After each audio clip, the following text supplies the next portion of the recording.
Good morning, everybody. Mike Vacchi, PrincetonTrader.com, here for NTMarkets.com with your Thursday morning pre-market webcast.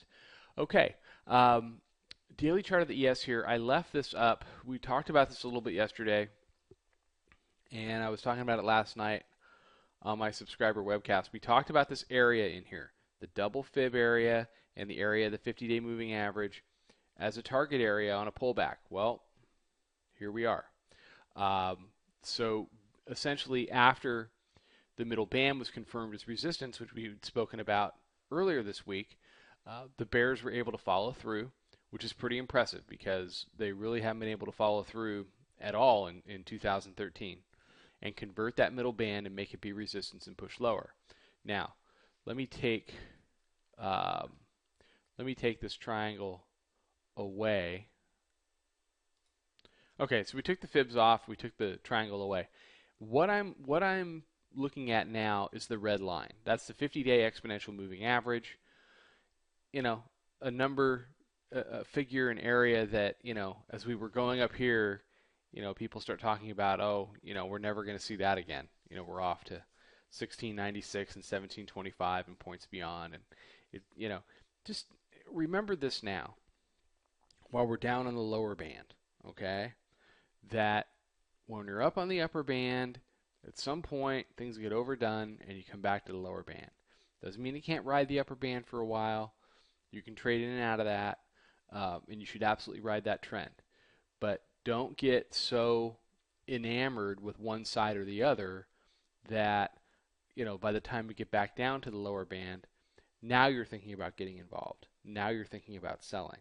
When what you need to be doing now is checking out the price action, seeing how it reacts with some key moving averages, and start thinking about getting long. I don't know if we're going to ride the lower Bollinger Band or not. The thing that will tell us that is if we keep rallying during the day and those rallies are sold and price keeps reaching back to the lower band. Just like when we rode the upper band here, we would get morning dips and then price would reach back up and touch that upper band.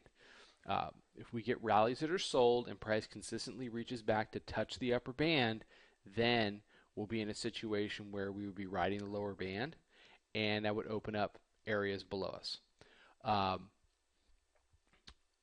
The other tip-off that I like to use is what is my 45-day pivot doing? The 45-day pivot comes in today at 1608.25, which is where the S&P closed yesterday. I put out on Twitter yesterday that we had finally come down and touched the 45-dayer, which was 1615.5. 1615.5, as the day played out, turned into resistance in the later part of the day. If the bears push below 1608 and 1608 starts to become resistance, then what you can see is the 45-day pivot on 2 consecutive days wanting to be resistance. If that's a pattern that persists, what you will see is price drift away, so in this case get lower than the 45-day pivot, which is the opposite of what has been happening during the course of 2013. Up here on 1682, I tweeted out that we were 60 handles above the 45-day pivot and that we had entered Crazy Town. Okay, that was, you know, basically 70 handles ago. So the 45-day pivot now is dead center neutral. We're not overbought. We're not oversold. We're not oversold. We are neutral on a longer-term basis. So there's a lot of decisions to be made, and there's a lot of catalysts to help us make those. I mean, you've got the Bank of England. You've got the ECB that's coming out in about 15 minutes. You've got, you got the jobs report tomorrow. You've got claims today. There's a lot going on, and a lot of that is going to determine what we do for the next couple of weeks. So I will be doing a webcast tomorrow. It will be after the jobs report, so we can get an idea of what the range is going to be after the report. Please don't game the jobs report. That's a fantastic way to lose money. You don't know what the reaction is going to be to the report because you don't move billions of dollars, and neither do I. So what we do is we wait, we get the range, we fade it, and we trade it. Everybody have a fantastic day. Watch that '08 level. Watch the 50-day exponential moving average, and see what we can do. I expect a little bit of a pop off the open, and then a dip down.